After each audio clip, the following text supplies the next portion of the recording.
is Congressman Brad Schneider familiar with? Thanks, Debbie. I am Brad Schneider from Illinois' 10th Congressional District, and as mentioned, one of the co-chairs of the Congressional Jewish Caucus. Debbie touched on the idea that there's so many young people in this town, driven by idealism, driven by the idea that Washington stands for something, that in our founding as a nation, all people are created equal. Last night at this site, there was a gathering sponsored by the American Jewish Committee of young professionals, diplomatic professionals, who were dedicating their careers to the idea of building bridges, bridges between people and bridges between nations. Jewish tradition, going back to Rabbi Hillel, famous quotation, "If I am not for myself, who will be? But if I'm only for myself, what am I?" The idea that we belong together. As a nation, our motto, E pluribus unum, from many one. That's the ideal we all believe in and strive for every day in this city. But there's another reality, a reality that's been true my entire life. As a young child, I remember going to synagogue on high holidays, and there would be extra security. There would be guards. In the 1970s, 80s, those guards started carrying longer guns. And in the last number of years, those guards have started appearing not just on the high holidays, but every single day.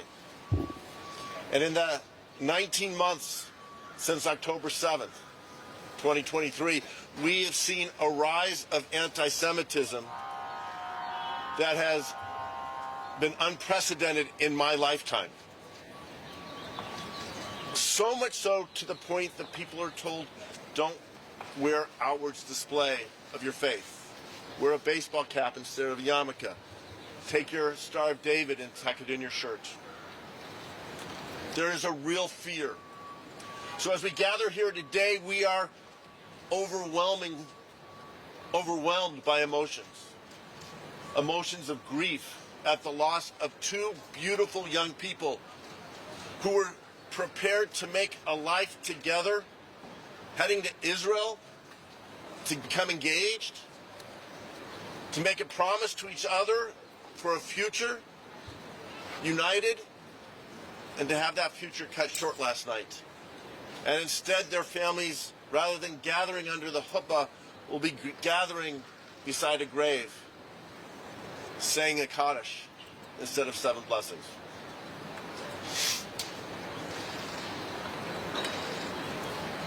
We have grief, we have fear, but we're not surprised at what happened, and we are not going to back down. The resolve of all of us standing here, the resolve of every American Jew, the resolve of Jews around the world, is that we will hold on to who we are with pride and defiance. We know our place is in this city, in this country, for us within the governing halls of the United States, and we will not let anyone tell us we don't belong. We are overwhelmed with the grief for two beautiful souls. But we must be inspired by their spirit and their example. They were here last night participating in a program about reaching out. That is who they are. That is how they will be remembered. We're here today to mark their murder, to express our sorrow. But we must stand to ensure their memory is always a blessing. We cannot let their death be in vain. We must stand up against hate, against anti-Semitism, against efforts to divide people, and instead make sure we work to unite people. Thank you very much. It's now my honor to turn over to my colleague, Jamie Reskin.